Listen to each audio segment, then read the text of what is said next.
ball gets in, another wide open three. Pierre Cardin. Defers to Booker for the long range. Phoenix. Phoenix Suns, and you know we up next. Yeah, we working for that championship ring. We the Valley, it ain't nothing but a thing. Phoenix. Phoenix Suns, and you know we up next. Yeah, we working for that championship ring. We the Valley, it ain't nothing but a thing. Welcome everybody to the Aussie Suns Fans podcast. I am your host, Gavin, and we are back here with everything happening. It's all happening. There's stuff going on everywhere, but we're here. We're with Hammo. Hammo, how you going, brother? Pretty damn good, man. Pretty damn good. It's a beautiful Sunday morning, so we've got plenty to talk about. Looking forward to it. Lovely. And, of course, everyone's favourite piece of shit, Boyd. How are you, my friend? Oh, mate, I'm going fucking great. I'm going great, mate. There's a lot of shit happening overnight. Wake up. I love waking up. It's like Christmas morning. You wake up, you fucking flick on Twitter, and you just look at all these fucking sham, Woj bombs, Gambo, garbage, whatever it is he's putting out. But I fucking love it, man. Feeling good. Ready to talk Suns.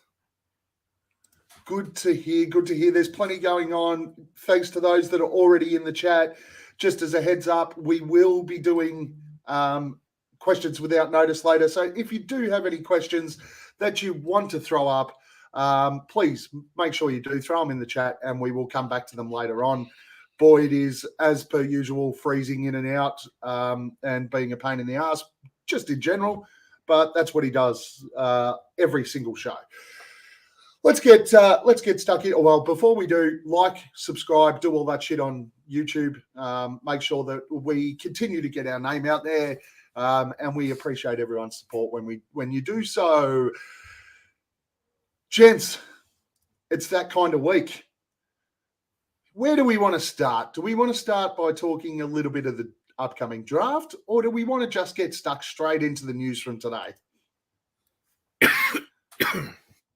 We don't have a lot of stake in this year's I'm draft. fucking ready either way. Let's get stuck straight into the news today, and we'll touch on the draft later on. I'm sure that neither of you did anything, but this was tweeted today, this morning, our time, very early hours of the morning, obviously, about 4 a.m. Washington in serious talks with two finalists, Miami and Phoenix, on a Bradley Beal trade. The Suns have emerged as a serious threat for Beal, who holds a no-trade clause. Off the back of that, we had a Chris Haynes tweet where Phoenix can offer a trade package of DeAndre Ayton and Landry Shamet to Washington for Beal, but it is believed a Chris Paul-Shamet deal is what it would take if Beal chose to force his way to the Suns via his no-trade clause. Gents, feedback, thoughts. Initially, where do you sit on this, Boyd? Well, I'd like to hear Hammo first. I've just got a general. Thanks, Boyd. Just got a general question. The no trade clause. So that means he can't be traded unless he approves it. Is that correct? Correct. He has a full no trade clause. No worries at all. Boyd, please go ahead, mate. Yeah, that's something that I know he can actually waive that no trade clause in a trade. As in, he's got it there, but when he comes to us, he can opt not to have that included. And ultimately, that's what we'd like to see, because I'm scared. I'm scared of this happening. I'm excited and I'm scared because it could go fucking perfectly well, and we could be the best thing offensively we've ever seen in the NBA, or it could be a fucking shit show and he could get injured. He's been injury prone the last 5 years. He could get injured. KD could get, one of them old age injuries, bad hip or whatever the fuck. It could go fucking sour. And then we're in this position where we've got all this fucking salary tied up in these guys. And then I'm really scared. And one thing I'm really scared of with the new CBA kicking in is the freezing of assets. So if you maintain that second apron sort of territory, which is likely where we're going to be if we have 3 megastar type deals. Call Bradley Beal megastar if you will, or don't, but he's getting paid like one, right? So Well, it's 150 mil with 3 players, right? It is. So we're right there. And then look, and it's not, I don't think it's in the first year that the freezing of assets and the scary shit comes in. No, you I have think 12 it's in months. the second year. Mm. Yeah. In the second year, they start doing that fucking nasty shit. So we could be like the few draft picks that we do have, we could have them regardless of where we finish, frozen and pushed into the arse end of the first round. It's scary shit for It is a scary, team that's man. got It is all scary. their eggs in one basket. But in saying that, it's not often that you've got a window like we have right now. And sometimes at the end of the day, veteran minimum contracts, these are all professionals. You just have to be very selective and hope that you have enough clout within the playing group around the NBA that you get some good guys willing to come and play with this core of superstars. So you look, I'm excited. I'm really interested to hear what you guys think about the fit, both offensively and defensively, and you know what other moves could come after this. Hammo?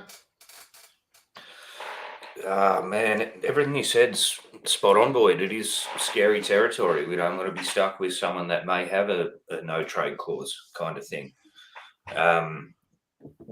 We do need that third piece. We do. And, you know, reality's setting in that Chris Paul might not be around. And it's a hard pill to swallow, but we're going to need someone that can bring at least, 80% of what he did to the table. So, look, I'm for it. I'm for it. If that's what it takes, hopefully, we've got one of the best medical teams in the NBA, trainers and medical staff. So, I mean, hopefully with a bit of prehab, he won't be as injury prone. But if there's other options, but it is looking closer and closer that Bradley Beal will be. And I put this up in the chat earlier. Bradley Beal's agent, Mark Bartelstein, is the father of the Suns CEO, Josh Bartelstein. So chucks a little bit more credit to the rumors, so to speak. So, yeah, time will tell, won't it? Like always. Before I give my opinion on this, I've got a question for both of you. So, based off the obviously the Chris Haynes tweet, I guess initially the discussion's going to be around whether it's Ayton and Shamet, or by the looks of this, by the looks of what Chris Haynes is saying here, this is a salary dump, is what the Wizards want to do. So that would be the only reason that they want Chris Paul ahead of DeAndre Ayton, so they can bring Paul in and waive him. How do you guys see this? Do you prefer the Paul Shamet or do you prefer the Ayton Shamet angle? I definitely prefer the Paul Shamet. Always loved what DA's potential is. Been very critical of him, but I've always loved what his potential is. And having someone like Frank Vogel come in and Isdale and the defense and that kind of mindset that they were going through, we've always said, this person will unlock DA, this person. It may be the team that we've got now. I want to give DA one more year, just one more year. But Paul always seems to break down when it's playoff time, man. We can't have that. And he got asked if he wants to be a head coach in the future. He says he wouldn't be up for that travel. Now, if he's not, he's getting old, man. He's had enough. I don't, unless he wants to re-sign with us for something like Snickers bar or some shit. Paul Shamet, definitely. That's my preferred option. Boyd? Yeah, I think it's for me, it's Chris Paul and Shamet.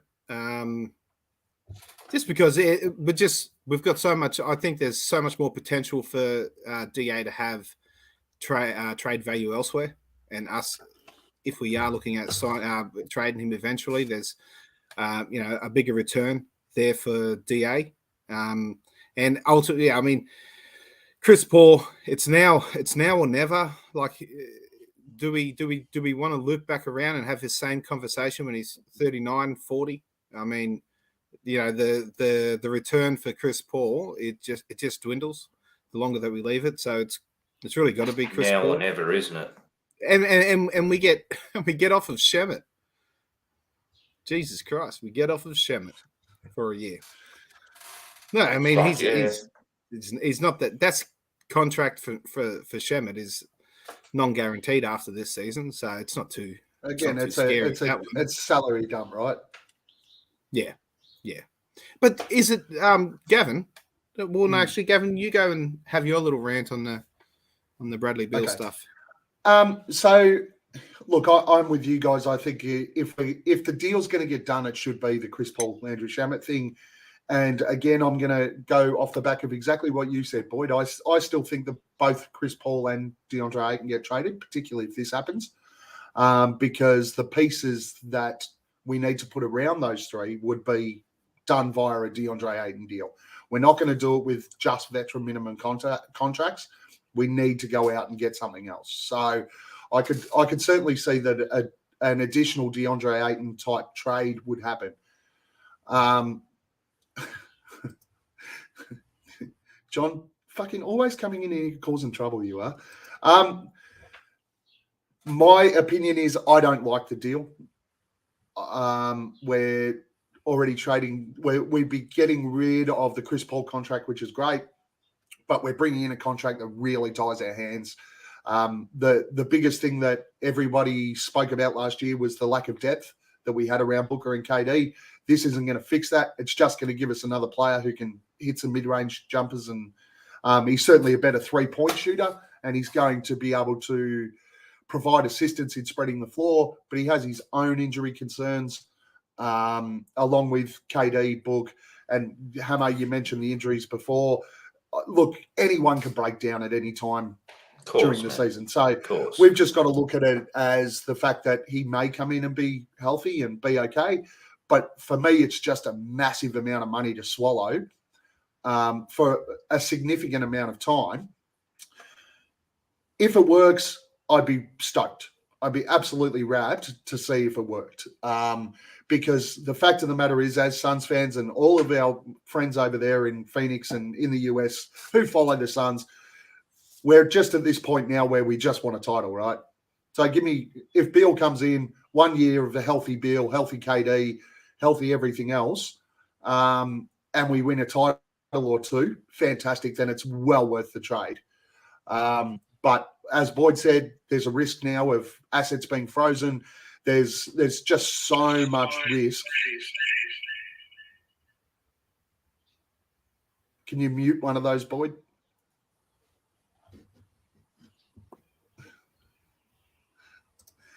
There's so much risk in what could potentially be a significant contract deal. So, me personally, I'm kind of against it. I'm not a big fan of where this deal sits and where it lies and what comes in. I just think we can get a lot better mid-range type pieces to put around Book and KD that will give us the depth, similar to what the Nuggets have, by utilising Chris Paul and DeAndre Ayton in trades. So, Boyd, the question is, which fucking camera do you want to use? Sorry? Am I freezing up on hang on. Yeah, you're freezing up on your laptop. Yes, you are.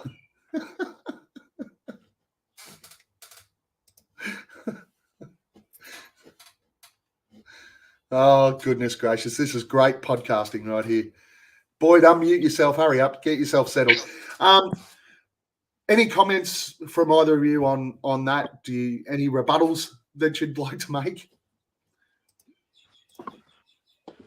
No, No, you Gav. makes sense.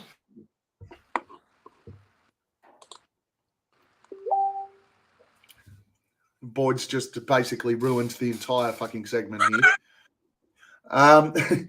So yeah, that's my opinion. But look, I get that Suns fans would be more than happy to have Beal on board. The guy's got talent. There's no doubt about it.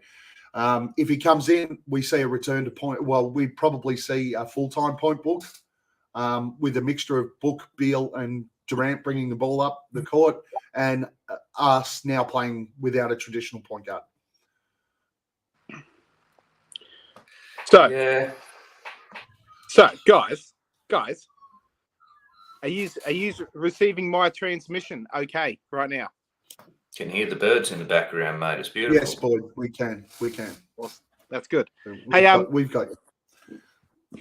So we have defensive issues incoming with Beal. We all know that. The offensive output should offset that, you would think. Do we see a lot of fucking ISO? Yes, I think we do. I think it could look better. This would look a lot better if it's Bradley Beal at the 2 guard spot and Devin Booker as that point book you were talking about before, Gav. Only because I've seen, this season just gone, Booker being able to turn on that pass first, that real good attribute of making his teammates better and finding them in their spots. And he did it with some, some pretty regular role players, you might say. So I think Book's ready to take that point book full time. Now, man, people always go on about it's a big toll on his body, but when you've got three offensive contributors like we have in Durant, Beal, and Booker, that'll be shared up a bit. So I don't think that toll on his body is going to be as blown up as what people think. I think it's going to be an easier ride for him with his complementing superstars. So point Booker, come at me. That's how I see it. That's how I see it working. And I don't know. How do you see the three player tandem of Booker, Beal, and Durant, Gav? Oh, look, I think let's be honest. If they're all healthy and they're all playing well, it's a 3-headed monster from an offensive standpoint. And I think if you look at Bradley Beal as the main man on the team in Washington, he was a really let's say mid-level superstar as the main man. As a number 2 option in Washington, he was elite. And absolutely dominated. So could you imagine what the guy could do as a 3 option? Oh yeah. That's what I like as well. He played some of his best basketball alongside John Wall when John Wall was at his peak and uninjured and doing all of his he was racking up 10 to 15 assists a game, and Bradley Beal was, the main, beneficiary from that. So I think he could work similar to that in this group, but it's just I don't know. Has he been that 1A option for too long? Can he readjust back to what he used to be with John Wall? I don't know. That's one of the scary things about it. Absolutely agree. I think we've covered off Bradley Beal enough at the moment. The other rumors, one of the hottest rumors flying around at the moment is that Draymond Green is going to opt out of his player option with the Golden State Warriors, and there's quite a bit of talk, including our main man Kendrick Perkins, who is never fucking right, saying that his prediction of the offseason is that Draymond ends up as a Phoenix Sun. How do you see that working? Hammo, you can go first this time. Oh, dude. I don't know. I just don't know. If he shows up and he's going to be the defensive person that we have seen in the past, great. I just don't want the shit that comes with him, man. You know what I mean? Like he's just a tool. He can be a real fucking tool, man. But he's expensive too, isn't he? He will be. It'll be a decent size contract. I don't know. So Draymond Green is a cock. He's a fucking cock, but he's exactly the prototypical tough guy that we need. He's got that. We do need a dog. He's got that kind of cunt and mongrel in him that we want. We want DA to have that. If he could fucking harness that, it'd be perfect. But yeah, look, if he opts out of that final year, Gav, we need to somehow maneuver ourselves to a position that we have an MLE, the 12 million MLE, the full taxpayer MLE. Is he willing to take that? Because we're not going to be able to sign him on anything larger into cap space, because that's us moving on one of our megastars. Now, so I don't think it happens that way unless he's just at a point where he just really wants to do that. The only way that I really see it working is if he opts in and we trade. Yeah, I'm not sure how the sign and trade type thing works. Well, that immediately fucks us in the fact that we become hard capped. So we want to sort of not do that at this stage. Wait till we've probably filled out everything that we want to fill out first, and we're pretty set on what we have as a roster moving forward. And then you might want to, you still don't want to, but then you might be more comfortable with becoming hard capped. But yeah, so a sign and trade will immediately do that to us. But if we can avoid that by maybe moving on from a CP3 first and getting into that range where we have the full TP MLE, and then doing a trading. It's got to involve Chris Paul as well there, I think, and I think that he would go okay with Steph Curry in Golden State. So what if we did the Chris Paul to Washington and bought Bradley Beal in, and then traded Ayton for Draymond? Ooh, that'd be so. Chris Paul and Shemet for Bradley Beal, and then DA for Draymond. Yeah. If that all works, money wise. It just look. It depends on the Draymond contract, right? And I'm no expert in the sign and trade mechanism and how that works and all that sort of stuff. But it was just something I thought of and went, what about? Well, look, I suppose DA would be nice in Golden State. I think they'd be happy with that. If you make the Brad Beal transaction first, which doesn't hard cap us, then you can, I think then you can do some sort of a sign and trade with Draymond Green if you're then happy with vet mins to round out the rest of the roster. So you lose all your other exceptions, your biannual, your fucking other. We'd have none of that. So you don't get any other little gadgets moving on from that, but you've got Bradley Beal and Draymond Green. I think the Warriors would like DA. I don't know, but do you want to tie yourself?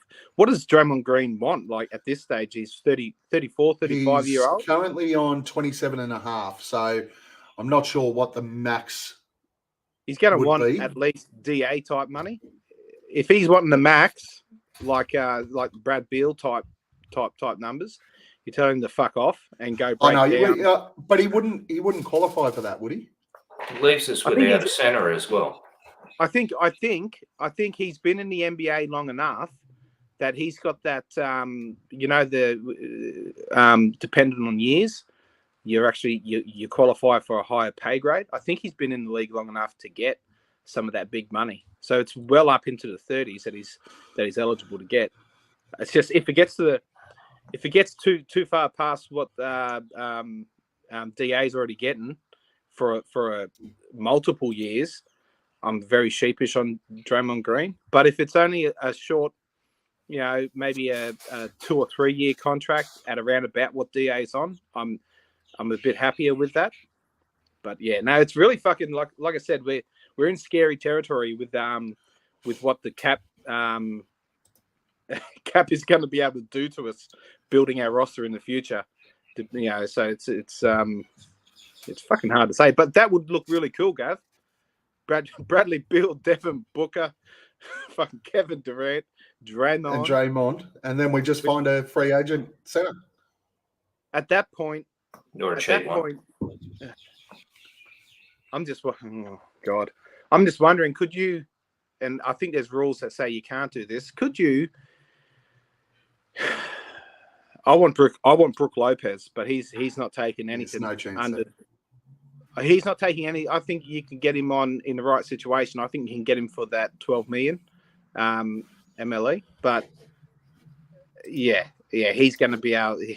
He's still only like you'd only sign him for a couple of years, just because of his body and the way that it's been breaking down. But yeah, look, it's interesting, man. It's interesting. Certainly plenty going on. Another name that seems to have, over the last 3 seasons, been floated with us a hell of a lot, which would be tied to the Wizards trade, obviously, is Kyle Kuzma. What's your thoughts there, Hammo? Oh, man, like you said, we've talked about this for a long, long time. It really depends on what we're giving out. I don't know how much more he brings to the table than what we have. I'm right on the fence with this one, man. I really am. I can't fall either side. It's one of them things you just have to wait. Like you'd have to see it to know if it was worth value. You know what I mean? But yeah, I don't know about Kuz, man. Plus the whole Jenner thing as well. Is that going to be a problem? No, I wouldn't have thought so. What about you, Boyd?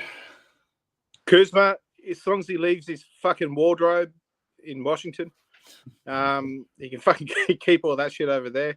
Hey, I'm warming up more to Kyle Kuzma in my older years, and it's I've seen the relationship that he's got with Booker off the court, and I just feel like it's destined to be something that could work and would work. I don't think we've seen the best overall version of Kyle Kuzma. I think that the guys on the Suns Jam were talking about it this morning, where they think that he can really put it together in the right situation.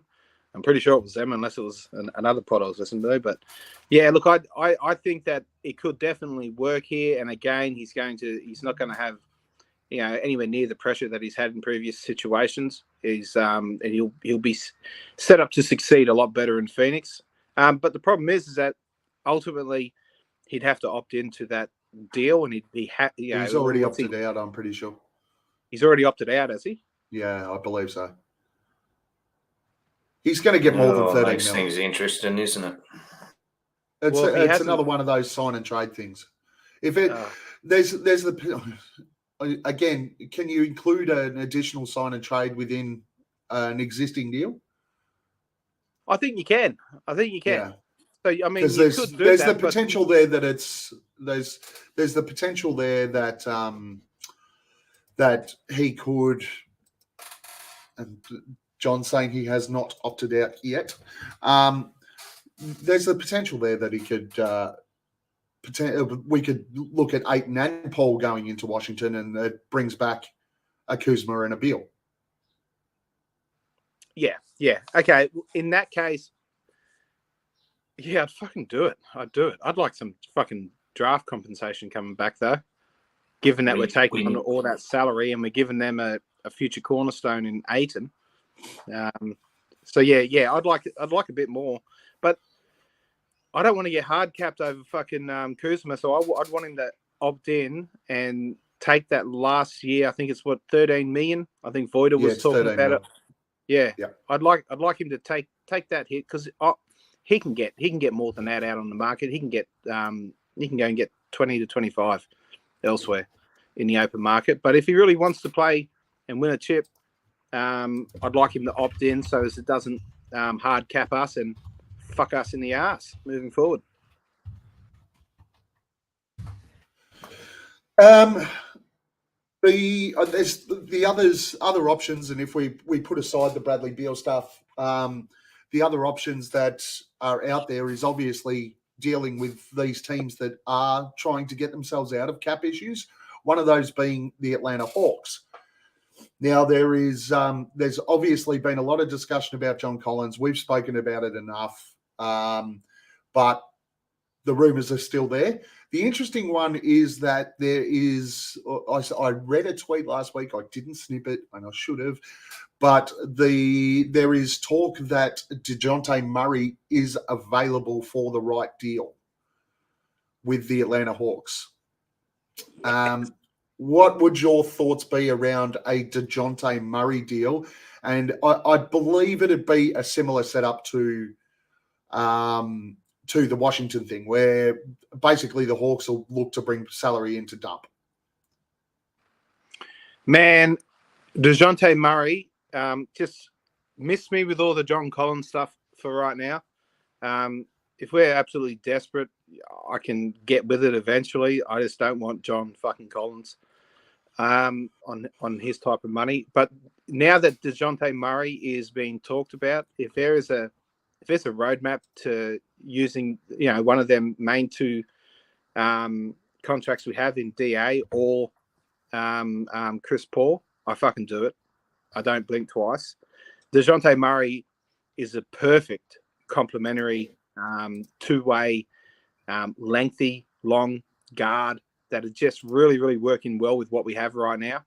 I would do that for sure. And if you can get me some Capella action in there as well, if you're doing CP3 and DA for say Capella and DeJounte, that'd be unreal. But then again, that sort of takes away from the cap saving that Atlanta wants to do. So it's probably not going to happen. But I don't know. What's the Murray on at the moment? Is he's on about 20? He's on low 18 and 1 year left. 18 and 1 year. So well, actually, they'd probably have to move both him and like the 20 mil that Capella's on, whatever Capella's on. I think he's on that, around that as well. So they could probably move both of them in a CP3 deal.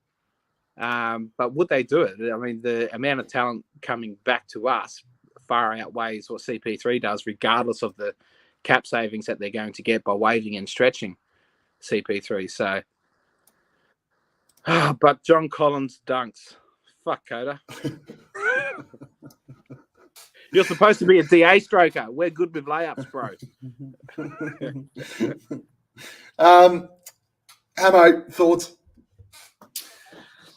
Yeah, I mean, obviously we got a list of people that we're going to be looking at today and in the future. My main concerns are just, where does that leave our centre position?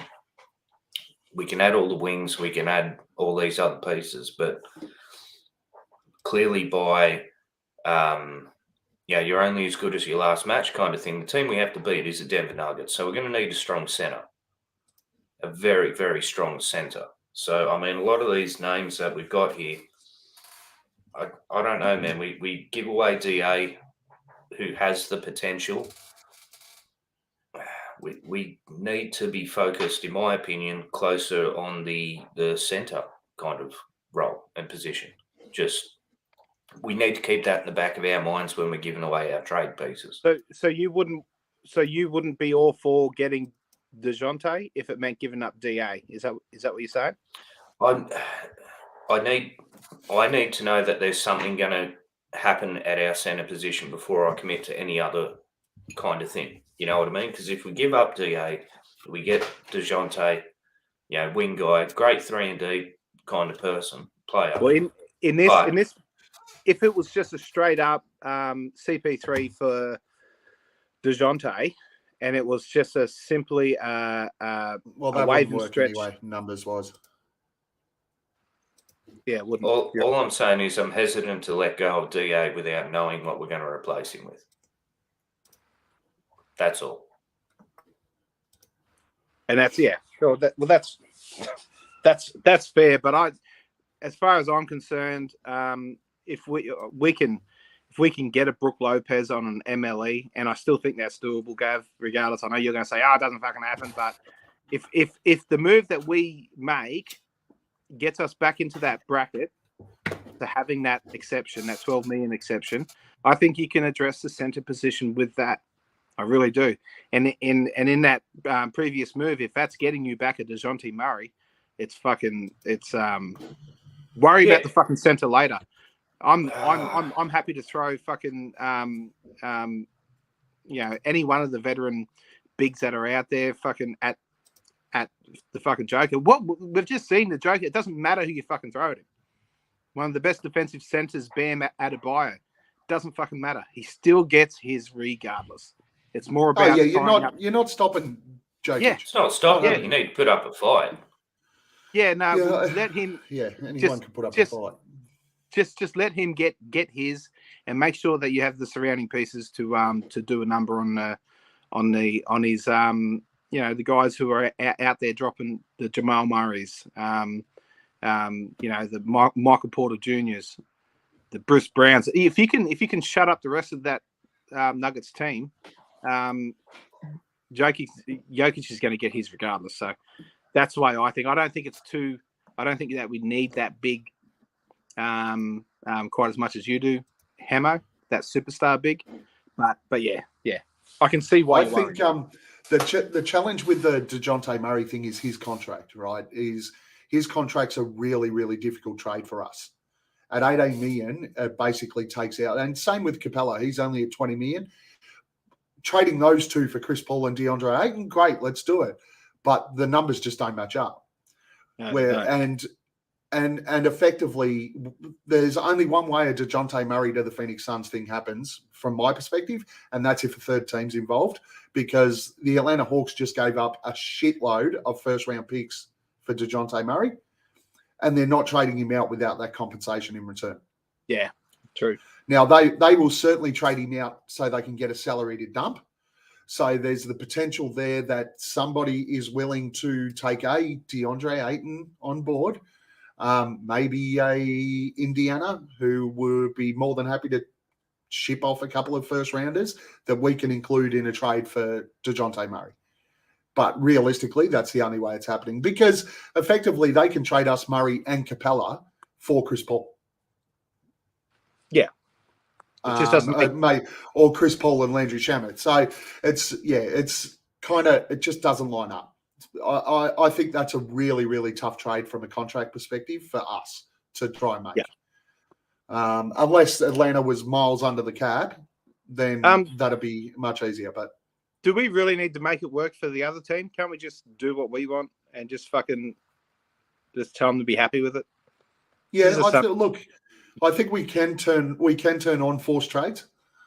We can in 2K. Yeah, so I think we can do that. And as John said before, but Voida in the chat, thanks for joining us, mate. As he said in the chat before, Matt Ishby has already turned on forced trades in 2K. So it seems to be happening that way at the moment. Our next one we're going to talk about, and again, Darth Void has just brought it up, CP3 for Malcolm Brogdon. That rumour continues to fly around. I think we've spoken about it a couple of times, though. Everyone's pretty happy with that, right? Yeah, done. Yeah. I think in that situation, that's probably the only team that wouldn't look to waive Chris Paul in that trade, because I think Chris Paul's the piece that Boston actually need. And that's and again, then we go back to the whole how much say does Chris get in where he ends up? How much love has he got from the Suns franchise? Because he doesn't want to play in Boston. No, he doesn't. He wants to be on the West Coast. He wants to be close to his family. It's about proximity. It will be like that in the latter points of his career. So Yeah, it's nice to think about, but it just doesn't happen unless there's some sort of agreement that he's going to get the old wave and stretch. Yeah, So he I can agree. sign elsewhere. I agree, and I think it's more likely that we see Aiton end up in Boston for a Brogdon and maybe a Robert Williams. Wow. Yeah. Oh, wow. I think that's probably more likely. He'd hate that cold too. Let's look at some pieces around the edges. Oh, well, one more before we do another point guard, one that's been spoken about plenty, is Terry Rozier from the Charlotte Hornets, particularly if Charlotte decides to roll out a Scoot Henderson at number 2. I don't like him. I just don't. I don't know what it is. I can't trust him to do what he needs to do on the court. I don't know if it's worth the risk. Boyd? Yeah. Look, I'd take him, but I wouldn't want to be moving a DA in this type of deal. I'd be looking more at possibly Shaman. just more of our fucking pieces. You're looking at Campaign, Shemet, CP3 maybe. But yeah, I don't want to move mountains to get Terry Rozier. That'll be an interesting one. I'm with you, Hammo. I'm not a huge fan of Terry Rozier. Never have been. I didn't want us to sign him in free agency back when that was all the talk. I'm not huge on this. I actually think that Charlotte will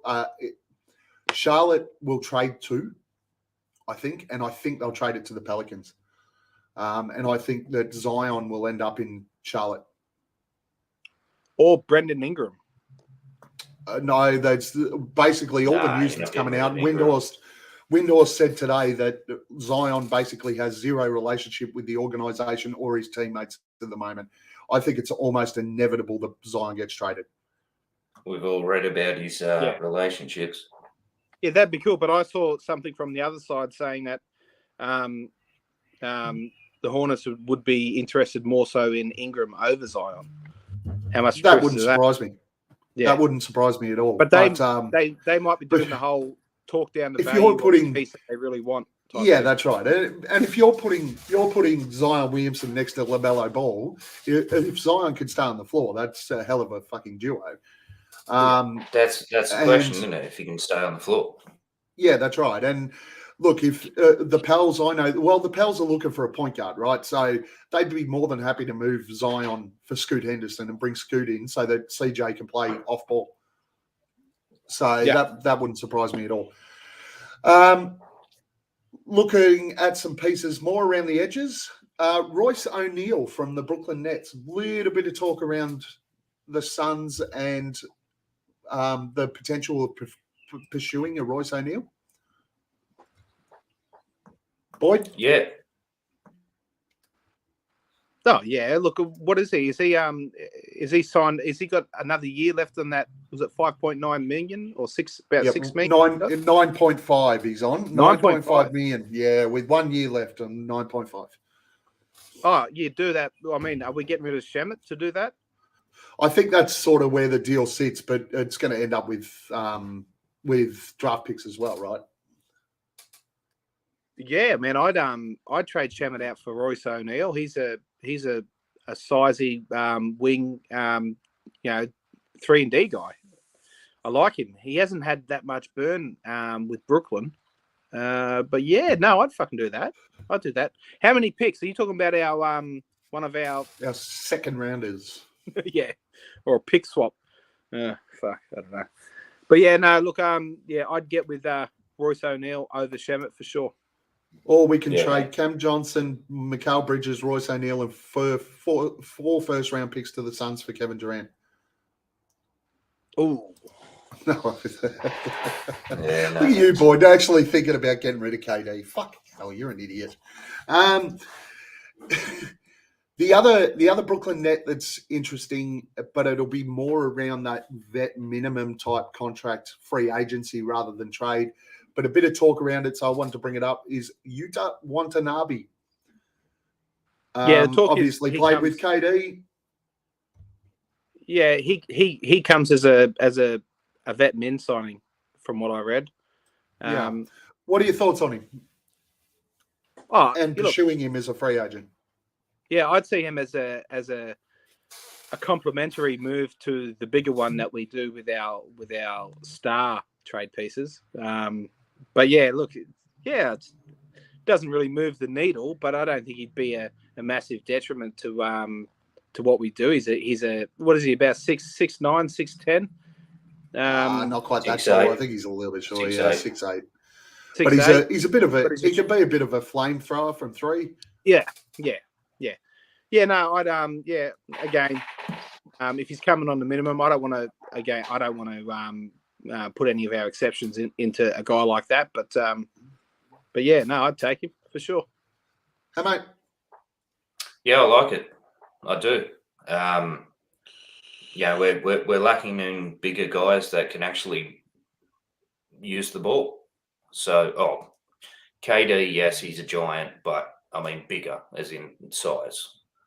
Yeah, no, I'm all for it. I actually do like it. Really do. Yeah, I like Utah as well. I think he'd be a nice fit in Phoenix, coming off the bench and as a bit of a flamethrower here or there. So he'd be a good one to pursue. Lastly, prying Bruce Brown out of Denver, maybe with an MLE. He's certainly going to be a free agent. He's going to command some money after his performance this year. What are your thoughts on prying Bruce Brown out and going after him with that MLE? If we can manufacture the MLE, of course, Boyd. Yeah, look, he's a player that I would. I think there's more to him in to come. What is he? 24? He's about 24 year old. So I think he's got a couple of years to still find himself and improve his game before he hits his prime. Did you hear Mike Malone going off at the fucking at the parade saying he's not fucking going nowhere? 26. He's a flog.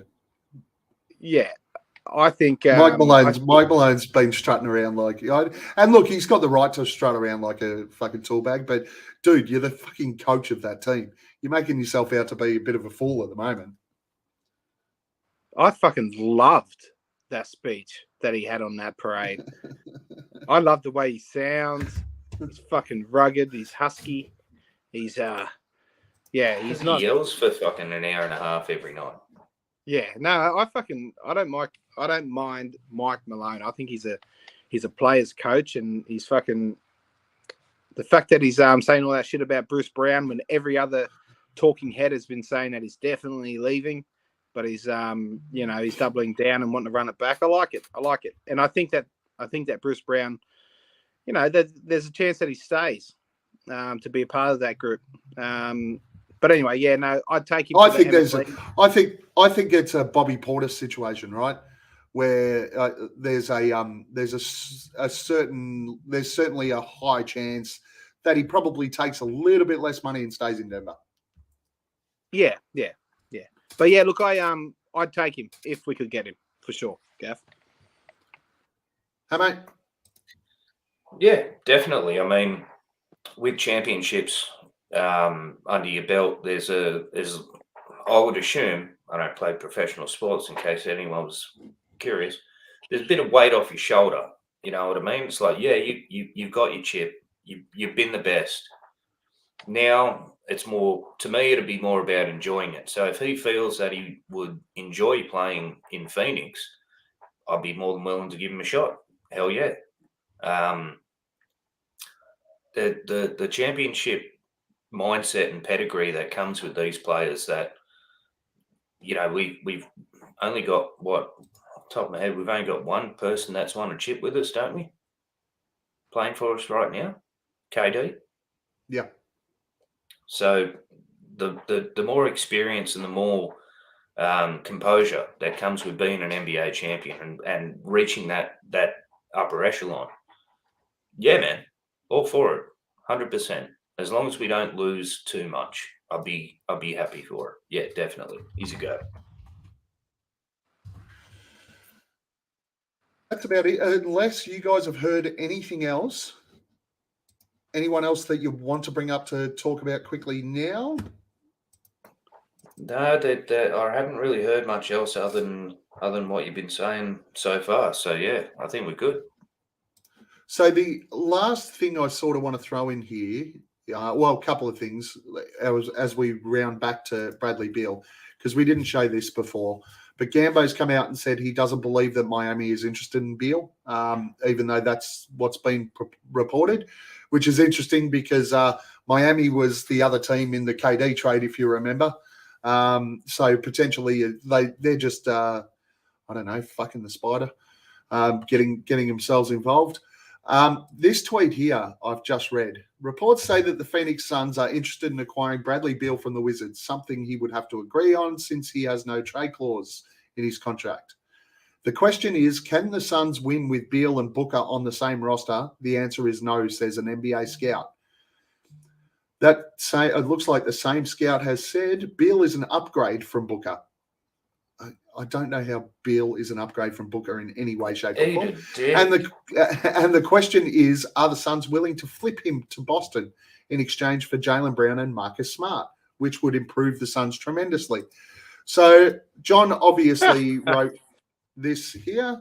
Could Phoenix acquire Beal, ensure he has no trade clause, then flip him? Give me Jaylen Brown. Clearly, somebody else thinks that is possible, John. Yes, Boyd.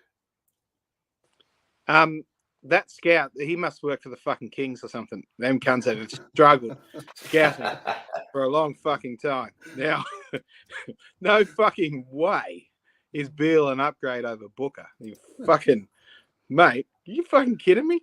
And also, to then consequently get to the point where you think Boston is going to trade Jaylen Brown. They don't want to, put big money into Jaylen Brown.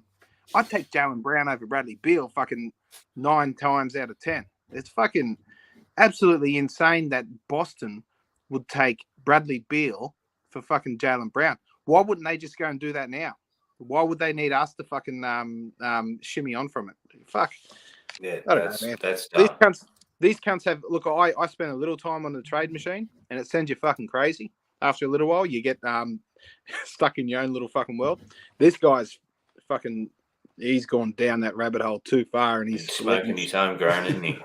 he's believing shit he should not be believing. That's fucking, that's out there. On emojis. Yeah. How about Jordan Poole? Nope. Why is that a no, Boyd? Just curious. He got punked by Draymond Green. He got snotted and he just fucking took it, and he got paid about it, I guess, but he's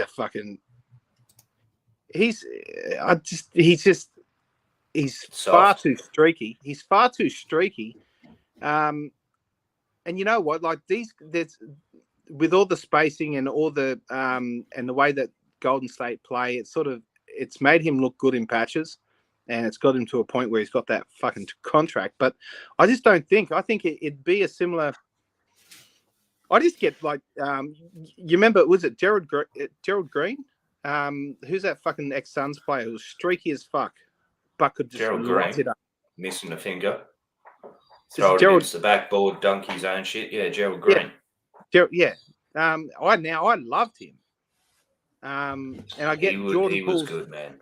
Jordan Poole's better than him, but I just get them vibes. As in he has had games where he has absolutely destroyed games for the Warriors, and I just see him doing it for us as well. He's just far too confident for what he can do on the court, and I just don't think he fits where we are at. Cody Kidd's right. That what you just last explained, Boyd, that could be anyone that played for the Suns, someone who comes in and is streaky as shit. Hammo, this is why I agree with Darth Vader. This is why I don't want Jordan Poole. He is overrated, he is overpaid, and he is one-dimensional. I don't rate Jordan Poole in any way, shape, or form. He can have a streaky game, yes, absolutely. But he'd be, personally, I just think he'd be an horrible fit in Phoenix. Horrible. Can't argue. But, yeah, can't argue at all. So that is pretty much it there. But before we do move on, I asked the lads here to give me one trade machine idea they wanted. So I'm going to put these up, just talk through why you believe this should happen. And we'll discuss these. But yeah, first one, Hammo. LaMelo Ball for Landry Shamet. Why do you want this to happen? Why do you think this could, in any way, shape, or form, fucking happen? The thing said successful. That's why I said it could happen. No, like. Hey, no, hang on, Gavin, Hammo. Yeah. I can confirm that it does say this trade is successful in green at the top of that screen. Uh-huh. So we've once again turned on. We've turned on forced trades. Yep, we have. Well, Man, he's young. He's explosive. You're not going to make a fucking case for it now, are you, Hammo? I fucking sincerely hope not. He's young. He's explosive. You are. I actually don't. I used to hate the Bulls, man. I really did. Like, but fuck me, dude. There's. You think that Landry Shamet has as much value as fucking LaMelo Ball? I think LaMelo Ball's got more. Oh no, shit. Yeah, if it says successful. Why the fuck not? That must mean that it's on its way to the NBA office to be vetoed, to be processed. Yeah, fucking Hammo, have you tapped into the transactions platform for the NBA? I do not know how to hack computers. No. No, what the fuck not, man? If it says successful, it's successful. Why the fuck not? Because LaMelo Ball is 42 times the player of fucking Landry Shamet. The Charlotte Hornets are not doing that deal. Well, you put. Hang on. You got Jordan selling the team too, apparently, right? He's selling his stake in the team. Maybe he could be a little bit disenchanted with that. Maybe, you know, maybe he wants to come play at a team that, you know, is going to stick by him. I think I'd have a better a better shot at explaining cap and player value to my 11-year-old boy Logan, who knows fuck all about anything, than you right now. If you believe that trade could ever happen in this fucking cosmos. There's two players that young kids love right now. Okay, it's Ja Morant and LaMelo Ball. Hey, I know. Yeah, we get all that, but how can that trade happen? What successful. In what universe is Charlotte accepting that trade? If I was Charlotte, I'd take it. Boyd, here's your trade. Talk us through it. Well, I can't see it on the screen. I don't remember what I fucking threw together. So you want to talk through it? You've got Kem Birch, Doug McDermott, Devontae Graham, Keldon Johnson. 2023 round 2, 2023 round 2. Yeah. For Chris Paul, 33. Shamet, and Ayton. So you basically want everyone from San Antonio who's not Victor Wembanyama. Nice. Okay, so I'm assuming this is a depth trade, right? This is a depth trade. It's very lackluster. What it does, though, is it hasn't got the star type appeal, but what it does is it keeps an eye on the future. So, look, I fucked up and I actually misclicked that second round pick, that second one, and I actually wanted to make that a 2024 first round pick. Yeah, it would have made a lot more sense if it was a first rounder. Yeah. So one of them second rounders we're getting is actually a 24 first round. So ultimately what I'm doing here is I'm getting off of salary. I'm getting off of a lot of headaches in what Phoenix has, and I'm replacing our 2 rotational pieces with 4 players, 4 role players. Keldon Johnson is a player that I see taking another leap in the coming years. And I get us some projects to work on moving forward. Now, I don't know. This is, like I said, it's got Doug McDermott and his 3-point shooting. Devontae Graham, another 3-point shooter. We've got a role playing big in Ken Birch. But yeah, look, I just see there's a lot of shooting around our 2-man combo of Durant and Booker. So basically, spread the floor, give these guys room to operate at the elbow, and let them fucking cook, pretty much. And let's get a couple of projects in the next couple of years and get some of that draft capital back. Now, sorry, Gavin. Yes, go for it, mate. I think that San Antonio would love, and I read a report that they're actually chasing a big man center to take some of that pressure off of Wemby in his first couple of years. And I've also read that Pop and Chris Paul. Look, this gets Pop in contention whilst getting one of the best prospects ever known in the NBA. So he's in a rebuild, and he's all of a sudden he's contending, I believe, in this trade. So there's a lot there to be had. It sends Pop out into retirement, actually having some fun, and it gets us some draft capital and a lot of shooting.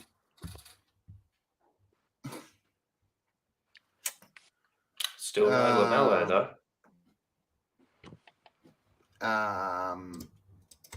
Okay. And what I will say is that actually gets us under the cap, and it gets us that MLE that we could use on Brook Lopez. So I see that subsequently happening. You have an end game. I like it. I've got other moves. No, it's good. Okay. Well, the good thing is that we did this deliberately, and I get it, guys. Not everyone will think these are great trades, and they're probably not. We just wanted to have a bit of fun with Trade Machine for this little segment. So don't be too hard on Boyd. You can be very hard on Hammo, though, because that was out there. I'm already hard. Here is my hypothetical trade. Chris Paul and 2 second-rounders to the Grizzlies for Steven Adams, Luke Kennard, and Santi Aldama. This trade will obviously, what I wanted to do with this was we'd also trade Ayton, somebody else, somewhere else. Bring in Steven Adams, bring in Luke Kennard, who can shoot the ball a bit but can't defend for shit, and bring in a 4 so that Santi can come in off the bench, provide some support to our bench unit and a little bit of length as well. The Grizzlies can do one or two things. They can continue to make a bit of cap space for themselves moving into the future, because with the youth that they have there, they're going to have a lot of money in contracts that are coming up. So they will need to eventually clear some additional cap space. And they can either waive Chris Paul for that cap space or use Chris Paul as a mentor for Ja Morant so that he can get the fuck out of strip clubs and cars and carry guns and have somebody to talk to about how to be a professional point guard in the NBA. What are your thoughts, Boyd? Yeah, I like it. I don't think Memphis do it ultimately. No, I don't either. If one of those could be a first rounder, maybe. Yeah. I just haven't heard anything about how they're going to treat this JAR suspension. I don't know if they're going to, the NBPA is going to fight it for him. They've put a statement out. They've certainly indicated they're going to. Yeah. So the 25 games. Got nothing. I don't think the Grizzlies are thinking about supplementing that point guard role right now. I think they're trying to work out what's actually happening with this suspension for JAR. I don't know. But yeah, look, I'd do it. I'm just reading. Darth Vader just says this trade sends the Suns into rebuild, and I think he's talking about my trade. And He does. for that, He was talking about your trade. You can go fuck yourself, mate. Just go somewhere and make love to yourself, John. So Chris has just jumped in. Chris, if we'll recap it for you quickly. I don't want Beal. The other two are okay with it. Coda Kid, who the hell is Aldama? Go and watch some Grizzlies games. He's a pretty solid four-piece. He's the one dancing up the hallway like this. No, that's Dylan Fuckway face. Actually, so Gavin, yeah, you didn't actually conclusively tell us if you wanted Beal. I don't think any of it's really. I said I don't. I think we just spoke around. We just spoke around. What it looked like. We didn't really give it our full fucking nod of approval. I said I don't want him. I said I don't want this deal. It's the same for me. It's the injury thing and the contract thing ties our hands and takes away the opportunity for depth, unless we can get some depth elsewhere with an Ayton trade. So, okay, I didn't hear it.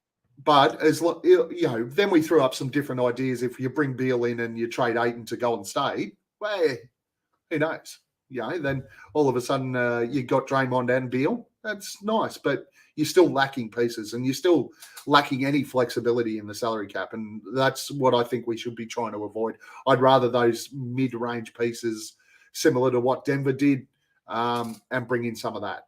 That's personally myself where I sit at the moment. Anyone that's got questions without notice, throw them in the chat now. We can throw them up. You can ask us anything as we roll into questions without notice, gents. From Twitter, @ExitTheWarrior. Who can bench press the most and how much can you bench press? Boyd, how much can you bench press? What, out of us? Yeah. Oh, I can bench press the most out of us. Yeah, can you? What can you bench press?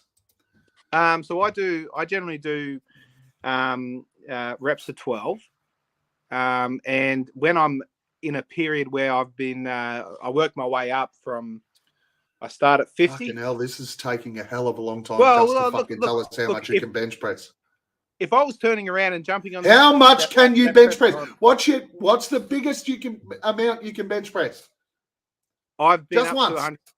I've been up to no. I don't do the I don't do that test. I do the multiple reps. But I've been up to 120 on the free weight bench. So that's cute. Hammo? I don't go to the fucking gym, man. Do I go to the fucking gym? I ain't bench press shit in 15, 20 fucking years. I don't fucking know. Good question, but fuck, really? I'm with Hammo. Fuck bench pressing. Fuck going to the gym. If I want, I'll just fucking pick Boyd up over my head and throw him somewhere. At Exit the Warrior, has anyone been to New Caledonia? No. Nah, me neither. At Luke Godfrey, what's your favourite and what is the worst tip-off time, our time, as international fans? So thinking about the games and when they're played over here, what is the ultimate or the optimal time and what is the worst time? Hammo? Well, for what I do for work, I'd much rather have an afternoon game. So, your later ones over here are your 12:30s, 1:30, 2 p.m. Unless it's a weekend, obviously, then you get up when you got to get up. But it's pretty hard to drive a truck and watch a game ball at the same time. So yeah, I'll stick with the afternoon ones. And what's your worst time? Any time that's not an afternoon one. Boyd? Anything so like a 12 o'clock start for us or a 1 o'clock start for us fucks with the school pickup time. And it fucks me because I've got to drive out and watch it. And the kids come in like in the last 3 minutes of the fourth quarter They're jumping in the car, and they're like, fucking this happened today at school, and this fucking happened, and I'm just like, shut the fuck up. Book's cooking, and you're about to be grounded, cunt. so that's I don't like it when it's that. So earlier the better, as long as it doesn't get the morning drop off. But yeah, the 5 a.m. starts work well for me. And but yeah, it's a damn good question, man. I really like this question. Yeah. I'm an 10 to 11 a.m. type. They're good as well. Start. They're good as well. They're the sort of the perfect ones if I can manufacture working from home around that. Get those sorts of things, especially on the weekend. If you can get a game at about 11 o'clock on the weekend by 1 o'clock, because it's sort of 2.5 hour game. By 1 o'clock, you can be on the beers watching the end of the game. Basically, the worst time is any of those early start East Coast for me. 3 a.m., 5 a.m. type starts over here. And they're generally on the East Coast road trips. So they're the worst times. Luke Godfrey again, what is your favorite piece of Suns merchandise that you own? Boyd, you can go first on this one. Suns merchandise. I have fuck all. It's probably my new jersey that Gav got me. The Starburst. I couldn't get that one. I got the blue and I got the purple, but I couldn't get the Starburst, the Sunburst, which you got for me. That was awesome. Also, I've got that Flex Fit cap, the new one from Mitchell and Ness, the bloody one size fits all thing, which is fucking fully sick. It's full orange and looks really cool, but it's too small for my fucking head, so I've got to stretch it somehow. But anyway, yeah. How mate? I've got many favourite pieces. I've got 2 custom jerseys with my name and my number on them. One of them's just the black PHX, and then I've got the blue native one that we had last season. I got the full series of the Suns Funko Pops. So I've got 2 Bookers, a Paul and a Gorilla. But my partner Joanna actually got me this really, really nice cap that I've worn once or twice on the pods. It's like one of 500 made from Culture Kings.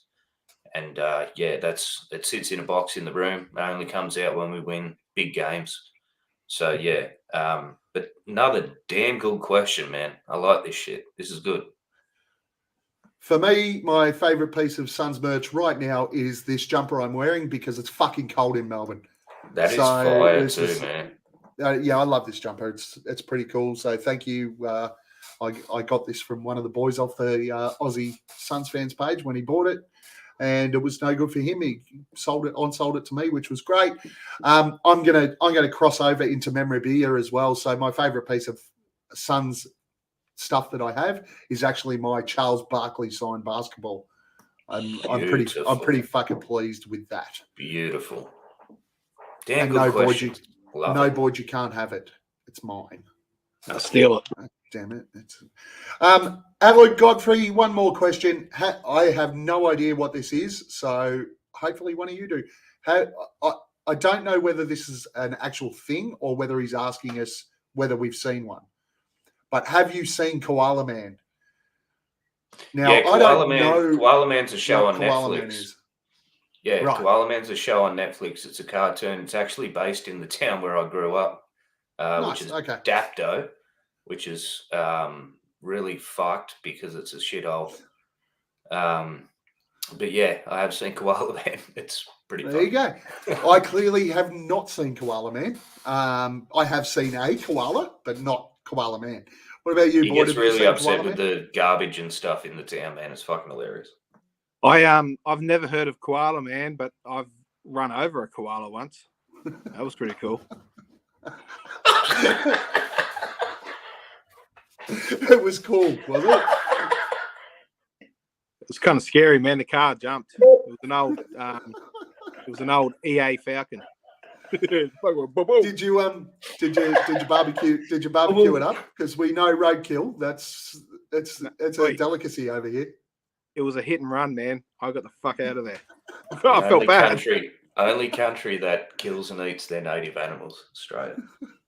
I hit a kookaburra once where it flew down straight in front of my car, and when I stopped, after I'd hit it, when I stopped and got to where I was going, its head was still stuck in the grill of the car. Fuck. Like it's sitting there in the grill of the car, which was fun. I love this segment. Are we watching Tim Zoo tonight? No. Also, no, I don't give a flying fuck about boxing. Could not. He's a fucking talent, dude. He's a talent. He's not quite as good as his old man yet, but he's a fucking talent. And but no, I don't watch that stuff. I'm planning on watching it if my partner permits. But yeah, I've got to try and get that leave pass to head down to my local RSL and catch that one. But yeah, big Sue fan. Big Sue fan. It's for me, I'll just do what I normally do, and that is watch the highlights and see whether he won. That'll be about it. I'm not sitting there. What's it like hitting a wombat? It's pretty hectic, actually. Them motherfuckers are built solid. You know, they can run an average of 45 kilometers an hour. Was it like hitting a wombat? So, Boyd, was it like running over a wombat? I'd say a wombat probably caused more damage than a koala. Yeah, look, the koala, got sucked under. The wombat would probably smash up. It's like hitting a log when you hit a wombat. It's ridiculous. Yeah, that'll fix you up. I've also hit an emu too. Driving past the emu farm out this way, and out she came running onto the road and destroyed my car. Put my radiator back through the front windscreen. And when I went back to get my car an hour later, the emu was gone. So I've got a feeling I might have knocked the fucker out, but it got up and ran away. So anyway. So I hit a cow once. Oh, this is the best segment ever. I'm loving this shit. All right, gents. I would kill everyone in this room for a drop of sweet beer. So, Homer, please feel free to tell us anything. Who do you want to have a beer with this week, Boyd? I want to do my flog first because it's related to my beer. No. We do beer first, we do flog second. That's the way it works. All right. Well, fuck. Come back to me after Hammo then, because I just won't be able to do it. All right. Who do you want to have a beer with, Hammo? All right. Adam Silver. I'm pretty sure I've had a beer with him before. But just everything that he's had to go through since taking over from David Stern, through COVID, the bubble, everything that's gone on, even leading up to the Ja Morant stuff. He's had to deal with a lot of never before seen territory kind of thing. And I do appreciate what he does, man. So I'd love to have a beer with him. Plus, I think he looks like an alien, so I want to find out for years. I got a feeling that good old Adam Silver doesn't drink beer. Boyd, who do you want to have a beer with?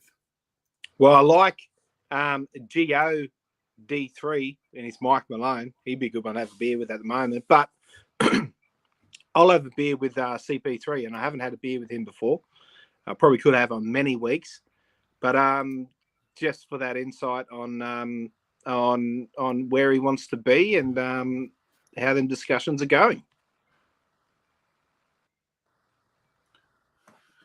Very nice. Lame, if you ask me. Mike Malone is way funner than I was going to say that it was very underwhelming, to be honest. But thanks, mate. Good luck to you, I guess. Maybe. I want to have a beer with Brian Windhorst. Windy is fast becoming one of the great newsbreakers. He probably already was. I just didn't notice as much. But I'm starting to take Windy's word before I take Shams or Woj at the moment. Windy's coming up with some great shit, and he did say Phoenix was interested in Zion, though. Oh, yeah, I didn't hear that one, but of course we'd be interested. He's the power forward that we need. We just can't trade for him. I love the podcast. I love the information he puts out there. He's pretty straight with it. I'm really enjoying his work. So I'd love to have a beer with Windy. I like Windy. Windy's good. Time for the flog of the week, and trust me, they are ugly, very unattractive. Google their face when you're done here. All right, Boyd, who's your flog of the week? Do you want me to put it up? Put it up. Boyd's a flog of the week, and you can explain it. Wait on. No, actually, we'll go to Hammo. You go first. Man. It's got to be me good old mate Ben Simmons. Yeah. He hasn't responded to the Boomers about coming and playing for them. I just thought he didn't get selected. Slowly getting fucking worse, cunt. Right? Everyone knows how I feel about you. You have an opportunity to come and play for your country, and you haven't even responded. You're a fuckwit. I just thought he didn't get selected. Yeah, he hasn't been selected. He got the opportunity to come and try out, and he hasn't responded. Right. And I know Boyd is very upset because this is one of my go-tos, but this cunt tries and tries and tries so hard to be a fuckwit, and he succeeds. Fuck you, Ben Simmons. You have no penis, and you're a flog. Facts. Boyd, who's your flog of the week? I'm going to Macau Bridges, our fucking golden child, Macau. What's he doing, man? What's he doing? Look at that. Is that the same Miles Bridges that just flogged the fuck out of his missus and nearly went to jail? It is. Fucking rears his head up, and Macau's, fucking bantering with him. Like, fuck. There's a certain type of shitty things that people do where you just brush them, and that's one of them. The cunt does that. I don't care how many games you played with each other as kids or whatever, whatnot, but you do that shit and you fucking wipe him. Fuck me, man. He's just a fucking. He's a piece of work, and I hate. I still love Macau, but I fucking hate that he's fucking with him, eh? Oh man, it's disgusting. Anyway, you're a flog, Bridges. Flog. My flog of the week may be obvious, but I just could not let it go. Karl Anthony Towns said that it was more special what they did in Minnesota by winning a play-in game than the Nuggets winning a championship on the Patrick Beverley podcast. He also, on that same podcast, and I've included the Draymond Green response because I really like Draymond's response here. When my time is up and I retire, there's going to be people who are going to say that I changed the game. And Draymond, Pat Bev, when people come on your show, they change the game. I'm looking forward to it, man. Karl Anthony Towns. Is marijuana legal in Minnesota? It must be. Concentrate on fucking making the playoffs and winning a playoff series before you think you could change the game, or before you believe that a fucking play-in run where you celebrated like you did win a title was more special than winning a fucking title. Are you kidding me? Oh, that's right. But the Nuggets took 4 years they built it over 4 years where you guys only did it in one. Come on, guys. He's a fucking muppet, dude. He has dropped so many credibility points in my eyes in the last week. Coda Kids flog is Saul Bookman and Eddie Johnson. Coda, why Saul and Eddie your flog? I didn't check out their show this week, I must admit. Saul doesn't know who Fallen Founder is, so well, that's unacceptable behaviour. Boys, last comments. Boyd, where can we find you? Last comments, all that sort of fun stuff. Mate, you can find me today at our home ground watching my boy play footy, which I'm about to get ready and go to. Or on the You Twitter. mean throwy? footy, or Trolley. on the Twitter at Buds83. And also, we have named this draft copy, and we didn't get a chance to talk about all the draft picks. So that's fucking Yeah, no. a big blunder there, Gavin. Well I done, blame mate. you because you said don't talk about the draft. I fucking did not. Yes, you did. Hammo. You can find me at Sir Hammo on Twitter, Aussie Suns Fans page on Facebook. If you're a member of that group and you want to be involved in our group chat, just let us know. We'll get you involved in that. Other than that, just want to give a shout out to our brother Dane. We got you, bro. We got you, mate. So chin up. We'll take care of business. Did you just say let us know or let it snow? Let it snow. You're on mute, Hammo. I don't have kids, so I don't watch that shit. I've watched it twice in the last 2 days. Yeah, that's fucked up, bro. That's so bad. Follow, like, subscribe on YouTube. Follow us on Twitter at Aussie Suns Fans. Yeah, like Hammo said, we've got the page on Facebook. We've got everything going. Thank you to everyone who joined us live today. Really appreciate it. We had a bit of fun on a Sunday morning, which was great. Now I've got to go and do shit around the house because it's Sunday. Fucking horrible. But just remember, we're not here to fuck spiders. Nuh-uh. As Chris Paul gets in, another wide open three. Pierre Cardin. Defers to Booker for the long range. P-H-O-E-N-I-X. Phoenix Suns, and you know we up next. Yeah, we working for that championship ring. We the valley, it ain't nothing but a thing. P-H-O-E-N-I-X. Phoenix Suns, and you know we up next. Yeah, we working for that championship ring. We the valley, it ain't nothing but a thing.